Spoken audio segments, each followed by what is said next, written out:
Tem a palavra o senhor representante permanente da Colômbia.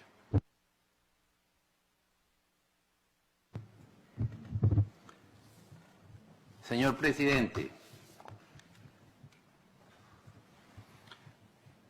por ende, suplico al rey, mi señor, muy afectuosamente, encargo y mando a la dicha princesa mi hija, y al dicho príncipe su marido, que ansí lo hagan y cumplan, en que este sea su principal fin, y que en ella pongan mucha diligencia, en no consientan en den lugar que los indios vecinos y moradores en las dichas indias y tierra firme, ganadas y por ganar, reciban agravio alguno en sus personas y bienes, mas mando que sea bien y justamente tratados, y si alguno agravio han recibido, lo remedien y provean, por manera que no se exceda en cosa alguna de lo que por las letras apostólicas de la dicha concesión nos es y ungido he mandado. Medina del Campo, 23 de octubre de 1504. Es este el codicilo del testamento de la reina Isabel la Católica. Cuando hace algunos instantes colocábamos la ofrenda floral ante su imagen, recordaba las disposiciones por ella proferidas en defensa de lo que hoy llamamos los derechos de la persona humana. Ya desde 1501, la reina daba al nuevo gobernador de las Antillas las siguientes instrucciones: los indios son hombres libres, súbditos naturales de la corona de Castilla, como los españoles. En consecuencia, debían ser protegidos. Sus mujeres y sus hijos debían ser devueltas al lugar en el que habían sido capturadas, así como todo lo que les había sido arrebatado indebidamente.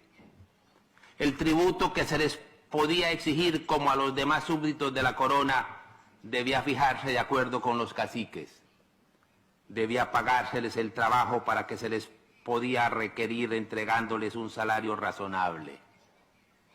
Los religiosos debían informarlos en la cosa de la fe de manera amorosa, sin hacerles fuerza alguna. El incumplimiento de los anteriores mandatos regios que acabo de citar, así como los sermones de los dominicos Antonio Montesinos y Fray Bartolomé de las Casas, generaron la crisis de conciencia de los españoles en cuanto a sus derechos y deberes para con los habitantes de la América que acababan de descubrir. Permítaseme leer un pequeño trecho de estos sermones de Antonio Montesinos que generaron el problema de la conciencia de la corona española. Abro comillas. ¿Estos indios no son hombres? ¿No tienen ánimas racionales? ¿No sois obligados a amarlos como vosotros mismos? ¿Esto no entendéis? ¿Esto no sentís? ¿Cómo estáis en tanta profundidad de sueño tan letárgico dormidos? Decid con qué derecho y con qué justicia tenéis en tan cruel y horrible servidumbre a aquellos indios.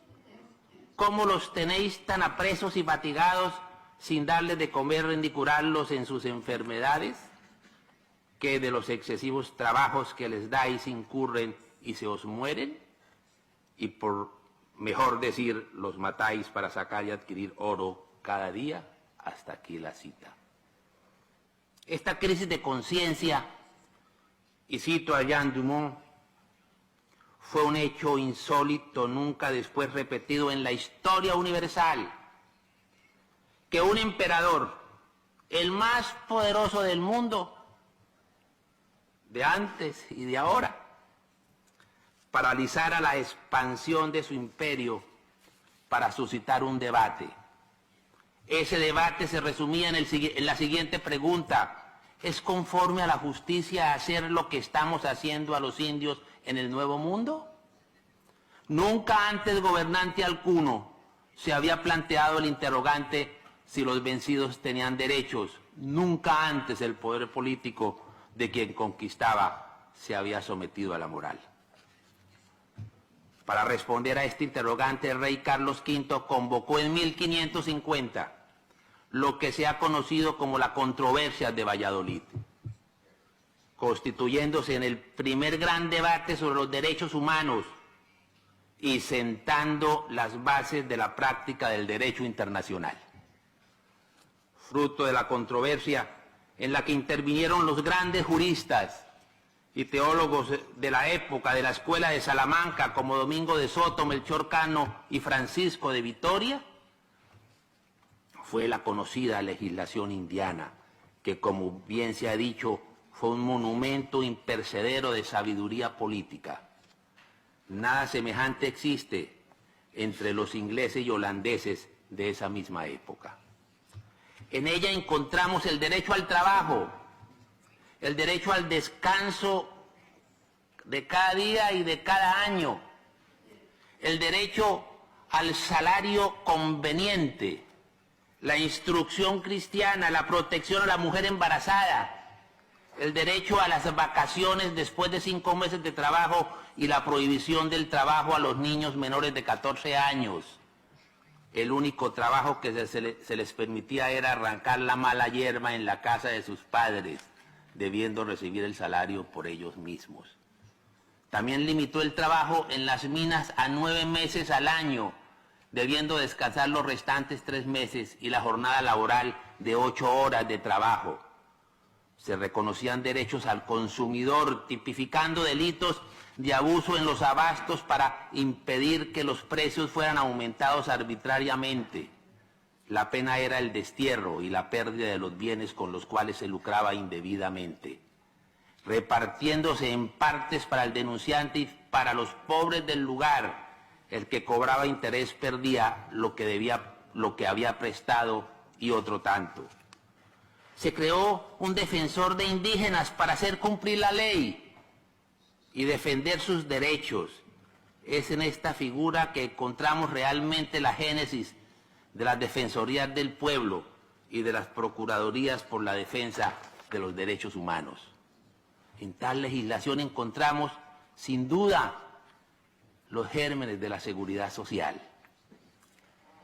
Para que vean la trascendencia de algunas de estas instituciones nombradas, por ejemplo, en materia de regulación al trabajo de mujeres y niños, países como Inglaterra o como Francia o la misma España solo expidieron normas de esa naturaleza hasta muy avanzado el siglo XVIII. 3 siglos después, la jornada laboral fue establecida en Colombia hasta 1950, mediante el decreto 2663, es decir, 250 años después. El recurso de amparo, más conocido como la acción de tutela, instrumento para proteger los derechos fundamentales, fue creación precisamente de esta legislación indiana, 311 años antes de la Constitución del 91, en el caso nuestro, actualmente vigente, y un siglo antes de la Declaración de los Derechos del Hombre y de la Constitución de Virginia. Mientras los aborígenes de otras latitudes eran sometidos al exterminio implacable de los conquistadores, los indígenas hispanoamericanos, gracias a la reina Isabel, fueron protegidos garantizando el mestizaje y la supervivencia. El expresidente y excanciller colombiano Alfonso López Michelsen, en un muy conocido discurso en el Instituto de Cultura Hispánica, promediando los años 70, afirmaba lo siguiente, abro comillas: desvirtuamos la especie burda de que habíamos vivido en un mundo sin derechos y que únicamente a raíz de la independencia, con la expedición de las constituciones de estirpe anglosajona, se había visto por primera vez en nuestro continente y en nuestra patria el derecho constitucional tutelando la dignidad humana. Por el contrario, en los siglos anteriores a la República no solo existió una constitución no escrita, como no es escrita la actual Constitución del Reino Unido, sino una Constitución que consiguió proteger por igual al español, al criollo y al mestizo. Fue así como el poder del omnímodo cacique se sustituyó por el concepto de derecho público. La existencia del derecho entre nosotros data precisamente del momento en que se adoptaron, acondicionándolas a nuestros medios, las instituciones españolas. Fue solamente cuando se les enseñó a los indios el concepto cristiano de la dignidad humana, cuando comenzó a concebirse el Estado como un poder limitado por derechos naturales, inherentes a la condición de criatura racional de sus sujetos.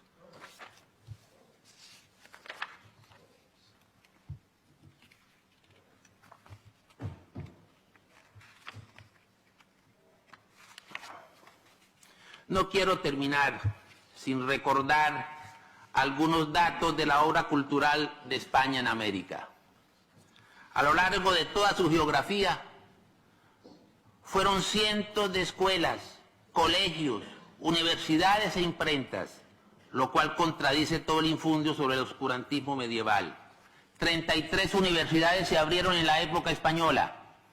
La Universidad de Santo Domingo en 1538, la de San Pablo en México en 1551, la de San Marcos en Lima, 1553, la de Santo Tomás en Bogotá en 1580, la de San Fulgencio en Quito en 1586, la Javeriana en Bogotá en 1622, la de San Ignacio de Cusco en 1623, la de San Borja en Guatemala en 1625, la de San Felipe en Santiago de Chile en 1738, la del Colegio Mayor de Nuestra Señora de Rosario en Bogotá en 1653, la de San Carlos en Nicaragua de 1812, la de San Agustín en Arequipa de 1827, entre otras. 33 universidades para 15 millones de habitantes, es casi una para cada 500.000. Cifra altísima que hoy pocos países la superan. Solo los jesuitas tuvieron más de 120 colegios en toda la América hispana, desde Texas hasta Santiago de Chile, en el siglo XVII. En 1810 había más de 400 colegios. Y debo hacer un paréntesis y dejar por un instante la historia para evidenciar con algunos datos del presente que esta herencia en la promoción de la educación impacta positivamente a la región. Puntualmente en mi país, España es hoy el segundo destino de los colombianos para realizar estudios en el exterior. 43.510 colombianos fueron beneficiarios, entre ellos entre el 2012 y el 2017. Existen más de 30 acuerdos interinstitucionales para apoyar la formación en programas de posgrado, en instituciones de educación superiores españolas, y entre 2014 y el 2018, 1.183 profesionales de mi país fueron beneficiados con becas gracias a esta modalidad de cooperación. Convenios culturales de desarrollo tecnológico, artístico y apoyo en materia de bibliotecas públicas rurales son solo algunas de las áreas que nos fortalecen como naciones y que debemos resaltar y desarrollar en un próximo Consejo Permanente. Cierro el paréntesis y vuelvo al pasado porque, aunque doloroso, es necesario reconocer que en este encuentro de dos mundos afloraron muchas conductas reprobables y criminales, dictadas casi siempre por la avaricia, pero nunca fueron conductas institucionalizadas. En muchas oportunidades fueron sometidos tales abusos ante las autoridades competentes. En vísperas del 5º centenario del descubrimiento de América, Octavio Paz, mexicano, Premio Nobel de la Literatura e hijo de un mestizo, pronunció estas palabras de oro: idealizar a los vencidos de la conquista es alentar una falacia no menor que la de idolatrar a los vencedores. Unas y otras esperan de nosotros comprensión, simpatía y, digamos claro, piedad. Mucho antes de que se diseñara el sistema interamericano, por allá en 1889, como nos lo recordara nuestro secretario general en sesión anterior, ya la reina Isabel la Católica en su codicilio testamentario mandaba a las autoridades de la región a respetar y a proteger los derechos humanos. Señor presidente, no en vano encontramos día a día la estatua de la reina Isabel la Católica al ingresar a la sede de nuestra organización. Incluso en el pasillo contiguo al Consejo Permanente, haciendo compañía a doña Anita O'Brien, encontramos al fraile Francisco de Victoria, fundador del derecho internacional. Es indudable que el amanecer de los derechos del hombre y su defensa hunde sus raíces en la legislación indiana y en su obra majestuosa. Muito obrigado.